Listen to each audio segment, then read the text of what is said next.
കോഴിക്കോട് വടകരയിൽ ഒരു വർഷമായി അടച്ചിട്ട കടമുറിയിൽ തലയൊട്ടിയും ശരീരാവശിഷ്ടങ്ങളും.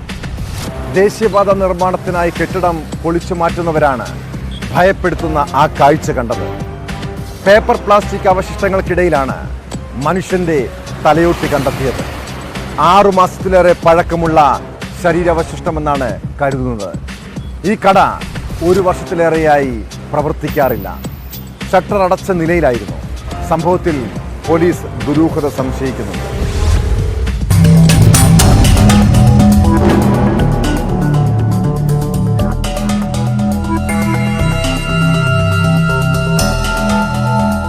രാവിലെയാണ് വടകര കുഞ്ഞിപ്പള്ളിയിലെ ഒരു വർഷത്തിലേറെയായി അടച്ചിട്ട കടമുറിയിൽ നിന്ന് മനുഷ്യന്റെ തലയോട്ടി കണ്ടെടുത്തത്.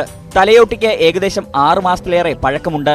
പേപ്പർ പ്ലാസ്റ്റിക് അവശിഷ്ടങ്ങൾക്കിടയിലാണ് തലയോട്ടി കണ്ടെത്തിയത്. ദേശീയപാത നിർമ്മാണത്തിനായി കെട്ടിടം പൊളിച്ചു മാറ്റുന്നതിനിടെയാണ് ശ്രദ്ധയിൽപ്പെട്ടത്. ഒരു വർഷത്തിലേറെയായി അടഞ്ഞുകിടക്കുന്ന കടയുടെ ഷട്ടർ താഴ്ത്തിയിട്ട നിലയിലായിരുന്നു. അതുകൊണ്ട് തന്നെ സമീപ പ്രദേശത്തുള്ള ആരും ഈ കടയുടെ പരിസരത്തേക്ക് വരാറുണ്ടായിരുന്നില്ല.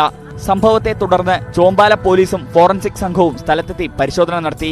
പ്രാഥമിക അന്വേഷണത്തിന്റെ ഭാഗമായി സമീപ പ്രദേശങ്ങളിൽ നിന്ന് കാണാതായ ആളുകളുടെ കേസുമായി ബന്ധപ്പെട്ട അന്വേഷണം പുരോഗമിക്കുകയാണ്. സംഭവം കൊലപാതകമാണെന്ന നിഗമനത്തിലാണ് പോലീസ്.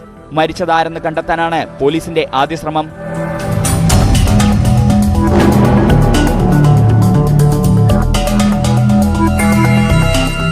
ന്യൂസ് 18 വടകര.